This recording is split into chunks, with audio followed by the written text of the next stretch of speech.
we were discussing some of the different approaches the various arbitral institutions are taking or considering taking when it comes to disclosure requirements of third-party funders. Can you sort of discuss some of the considerations in that? Certainly. First of all, arbitral institutions play an important role in the context of setting parameters for the arbitral process. And this third-party funder is now a new kid on the block or a new player in this arbitral process, specifically as the legislation in Hong Kong and Singapore are taking live imminently and has already done so, certainly in Singapore. The way arbitration institutions are addressing this are twofold. One, in the way of how to deal with conflicts of interest of the arbitrators, and two, as to how the funded parties should deal with disclosure issues of the existence of the third-party funder as well as the funding agreement itself. Now, the three institutions based in Hong Kong have taken different approaches. HKIC is currently looking at amending its arbitration rules.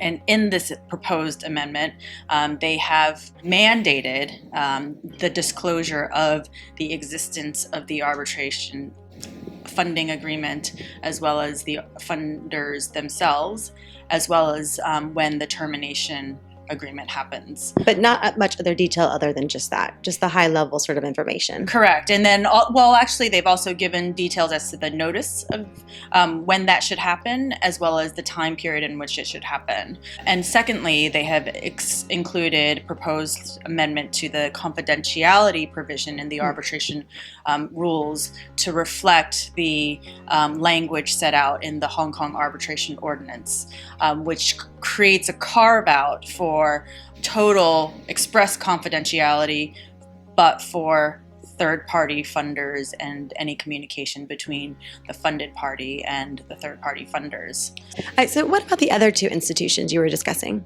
Yeah, certainly ICC and CTAC Hong Kong have also taken steps to address the third-party funder in the context of the arbitral process. CTAC Hong Kong has actually taken early action in expressly setting out some guidelines for parties who wish to seek third-party funding. What they've done is actually fairly unique for an institution in that what they've done is, first of all, they've defined funding, which I think is quite a complicated issue.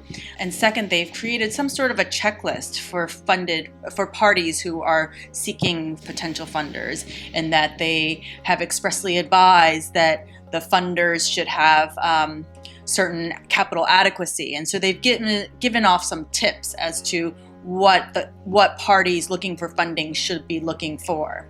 And finally, they've dealt with what kind of disclosure should be made for funded parties as well as for the arbitral tribunal. In the way of funded parties, what they've done is actually mandated disclosure, but for arbitrators, they have specifically indicated that arbitrators should positively consider whether to disclose any potential conflicts of interest or disclose the existence or relationship of the third-party funder. All right, thank you so much for that explanation.